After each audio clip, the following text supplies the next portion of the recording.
My name is Edith Carter, and I'm 77 years old. I wasn't expecting a grand celebration or a red carpet. All I had looked forward to was dinner at my son's house, a simple meal, a seat at the table, and a few hours with the family I had spent a lifetime supporting. I had just finished adjusting the navy blue dress I wore on special occasions. It wasn't fancy, just neat, respectable. The kind of dress Marissa, my daughter-in-law, wouldn't roll her eyes at. I glanced at the clock. It was a little past 6. Dinner was supposed to begin at 7.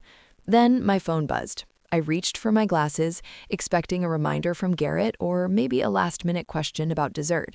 But instead, I saw the message. "You weren't invited. My wife doesn't want you there." Just like that. 8 words. Not a call, not a conversation, a text message. For a moment, I thought it had to be a mistake. Maybe it was sent to the wrong person. Hey, maybe Garrett's phone had been hacked. But no, it was his number. It was his tone. I sat down slowly, the phone still in my hand. My heart wasn't just breaking, it was unraveling. So memories flashed in my mind. Garrett as a boy, clinging to my hand on his first day of school. Garrett at 12, crying when his dog passed away. Garrett introducing Marissa to me, full of excitement. And now, Garrett, a grown man, telling me I wasn't welcome. I stared at the wall, not moving, not crying, just silent. That was the moment something inside me shifted. After all the years, after all the giving, maybe it was time to stop showing up for people who made it clear they didn't want me there. The house was quiet, too quiet. I stood up, walked over to my secretary desk, an old piece my mother had left me, and opened the drawer where I kept all the financial documents. Every folder was labeled, every receipt filed. I pulled out the thickest folder. It was labeled Garrett. Inside, there was a lifetime of giving, a $20,000 check to help him launch his business, one that folded in less than a year. Tuition receipts from when Marissa went back to school to earn her real estate license. Bank transfers for roof repairs, a down payment on their new Sue, the kitchen remodel Marissa just had to have. Each piece of paper told a story, not one of generosity, but of expectation. My wallet had been their safety net. My name had been the invisible ink on every corner of that new house. 6 months ago, Garrett had called me to say they'd found the perfect home, a beautiful townhouse overlooking the river, part of an exclusive new development. He said it would be a place for the whole family. "Mom, you'll have your own corner," he told me. That corner, apparently, didn't come with a chair at the dinner table. I looked down at the brochure still sitting on my kitchen table. I had paid $120,000 toward the down payment. It wasn't a loan, it wasn't an investment, it was a gift, a mother's way of saying, "I'm here, I care."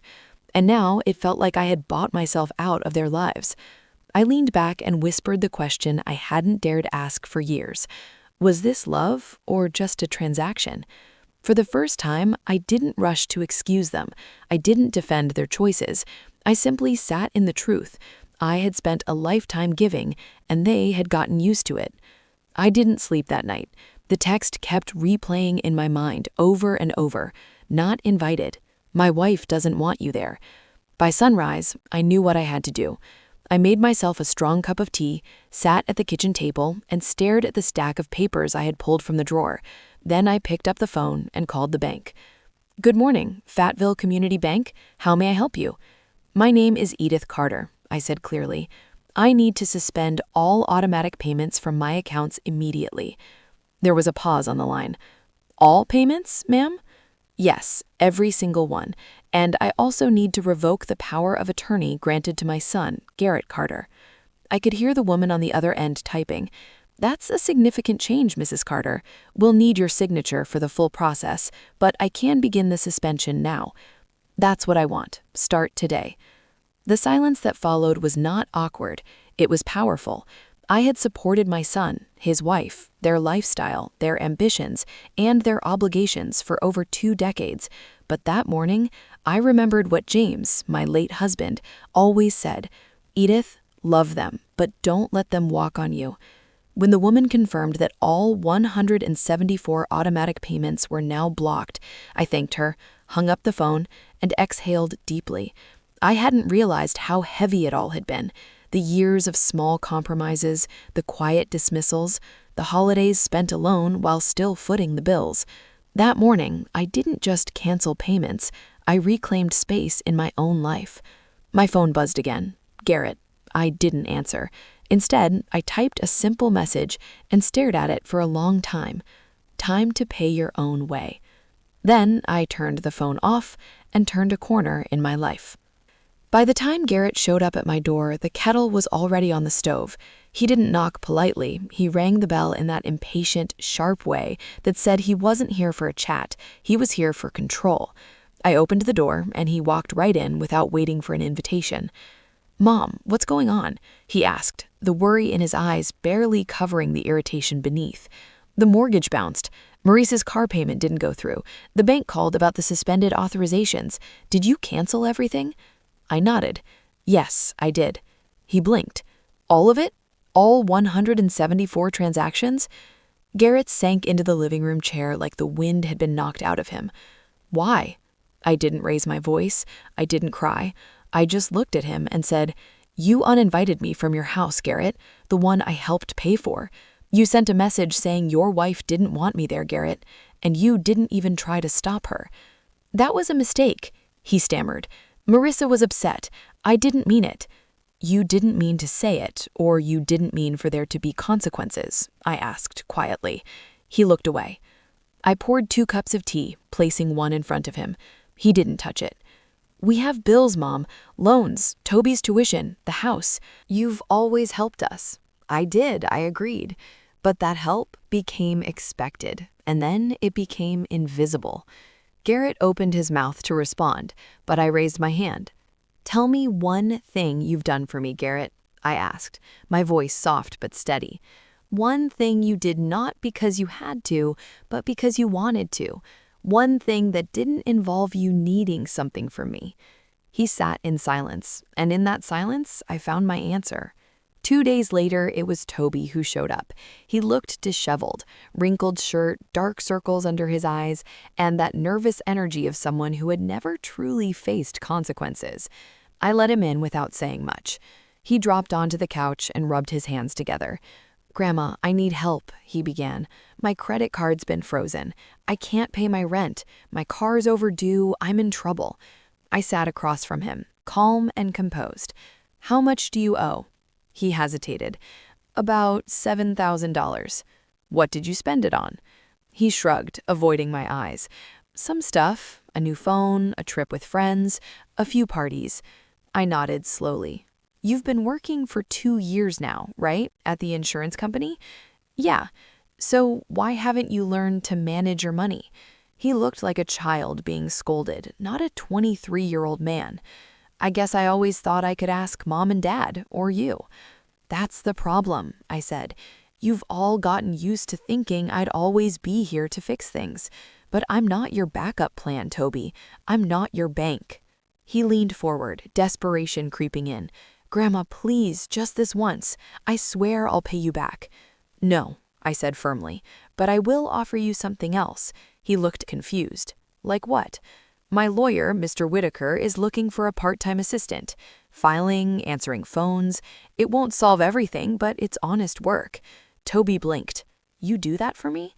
"I love you," I said, "but I'm done enabling you. My love is no longer measured in money." He sat quietly, unsure of what to say. For the first time, I didn't give in, and for the first time, he heard the word no, not out of anger, but out of love. Real love doesn't always feel comfortable. Sometimes it sounds a lot like a boundary. That evening, as the sun dipped behind the trees, Rebecca showed up with a bag of groceries and a soft knock on the door. She didn't come for money. She didn't come to plead on anyone's behalf. She just came to check on me. "Grandma," she said as I let her in, "I saw Dad earlier. He looked lost. Mom's furious, Toby's sulking. The house is chaos." I didn't respond right away. We unpacked the groceries together. She chopped vegetables while I boiled pasta. After a while, she asked quietly, "Are you okay?" I looked at her, truly looked at her.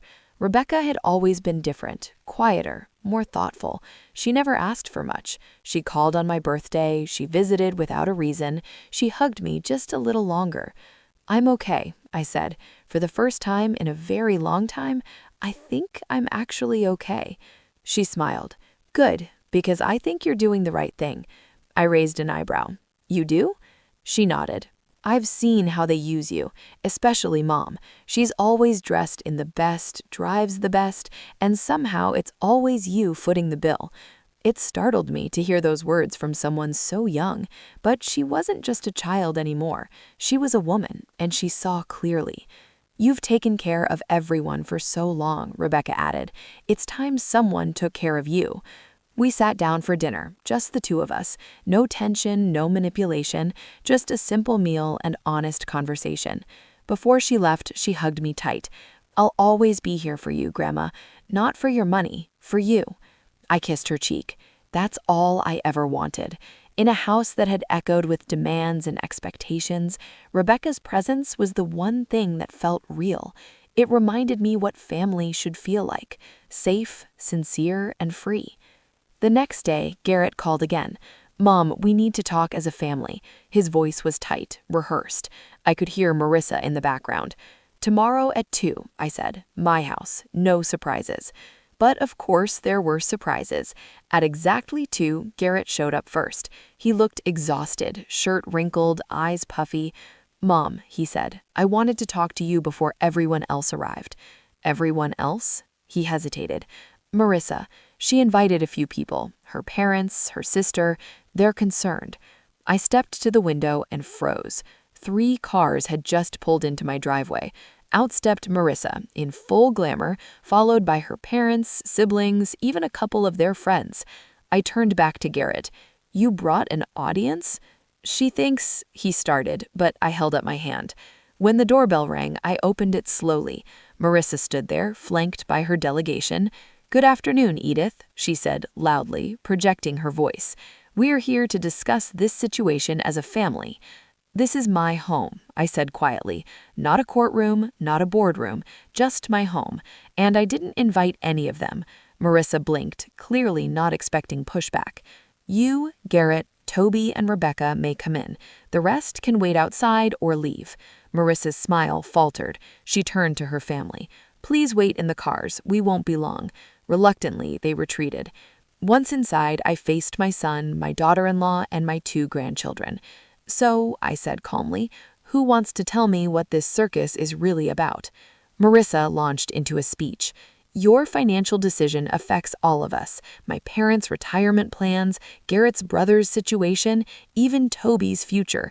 I listened, arms crossed, and said nothing. When she finally paused for breath, I asked her, and when did I become responsible for all of that? No one answered, because deep down, they all knew the truth. They hadn't come to fix a relationship. They'd come to salvage their lifestyle. The room was heavy with silence. After my question, Garrett finally spoke. Mom, we've come to rely on your help. You've always been there. We just didn't think you'd ever stop. I nodded. Exactly. You didn't think. You just took. I turned to Toby. How many times have you visited me just because you wanted to, not because you needed money? He shifted in his seat. And Marissa, I said, facing her, tell me one thing, one single thing you've done for me without expectation. She opened her mouth, then closed it again. You see, I continued, what hurts isn't just the money, it's the erasure, the way I disappeared from your hearts the moment I stopped paying. Marissa's mask slipped, her voice hardened. This is manipulation. You're trying to guilt us. No, I said firmly. I'm telling you the truth for once. She stood abruptly. You'll regret this. When you're alone, when no one's there, you'll regret pushing us away. I didn't flinch. Family isn't just a word we use when we want something. It's a choice we make every day with our actions, not our invoices. Garrett looked up, eyes glassy. What do you want us to do, Mom? Apologize? Beg? No, I said. I want you to grow up.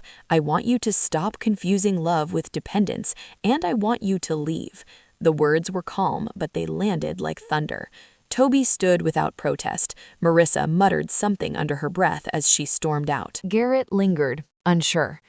I'll be here, I told him, if you ever want to talk. Really talk. Not about money, but about us. He nodded slowly and followed the others out the door. Only Rebecca stayed behind to hug me. I'm proud of you, Grandma, she whispered. I didn't reply. I just held her close. Because for the first time in a long time, I had nothing to prove and nothing to give but the truth. 6 months passed, and for the first time in decades, I wasn't anyone's emergency contact, anyone's financial plan, anyone's silent sponsor. I was just Edith. I spent mornings on the porch, sipping coffee and reading books I'd long set aside. I took walks through the park where James and I used to stroll. I even signed up for an art class at the community center, something I'd always wanted but never dared prioritize. Rebecca visited often. She never asked for anything. She just came to talk, to laugh, to share her world with me. She was my only connection to the family now, and that was enough. As for Garrett and Marissa, the calls dwindled. After a few more attempts, some apologetic, some demanding, they stopped altogether. I heard from Rebecca that they sold the house and moved to a smaller apartment. Marissa took on extra work. Garrett finally learned how to manage a budget. Toby, to my surprise, took the job with Mr. Whitaker. I ran into him once at the grocery store. He looked tired, but different, less entitled, more grounded. We exchanged a quiet hello. That was enough. And me? I went to Italy. It was James' dream one. We'd postponed too long, but Rebecca insisted I go. "Do it for you, Grandma," she said. "For once, just for you." So I did. Now I sit on a terrace in Tuscany watching the sunset over rolling vineyards. Lorene, my oldest friend, laughs beside me as she scribbles notes in her travel journal. "You look lighter," she says. "I am," I reply, because I finally laid down the weight of other people's expectations. And in doing so, I found the only thing I ever truly wanted: peace. Not just the absence of noise, but the presence of self. The quiet strength of someone who no longer needs to be needed to feel whole. That evening, as twilight painted the Tuscan sky in gold and violet, my phone buzzed. Garrett's name lit up the screen. 6 months ago, I would have answered before the second ring, eager, hopeful, already rehearsing ways to fix whatever was wrong. But now, I simply looked at the screen and let it fade to black. I didn't need to hear another promise. I didn't need to be pulled back into a cycle I finally stepped out of. Instead, I picked up my wine glass, raised it to the horizon, and whispered to me. The version of me that had always come last, the version that stayed silent at dinner tables where I was unwelcome, who smiled through birthdays alone, who paid bills with shaking hands and called it love. She was gone now. In her place stood a woman who had learned that freedom doesn't come from letting go of people. It comes from letting go of permission. I don't owe anyone an explanation for choosing peace. I don't owe anyone my savings, my time, or my seat at a table I was never really welcome to. What I do owe at this stage in life is honesty with myself. Rebecca texted later that night, a photo of her new apartment and a simple message. "Grandma, I can't wait for you to visit. I made you a room, just yours, always." And with that, I smiled, because sometimes the legacy we leave behind isn't the money we gave or the house we built. It's the truth we finally spoke and the boundary we were brave enough to draw. If this story spoke to your heart, share it, because someone out there needs to hear it's never too late to take your power back.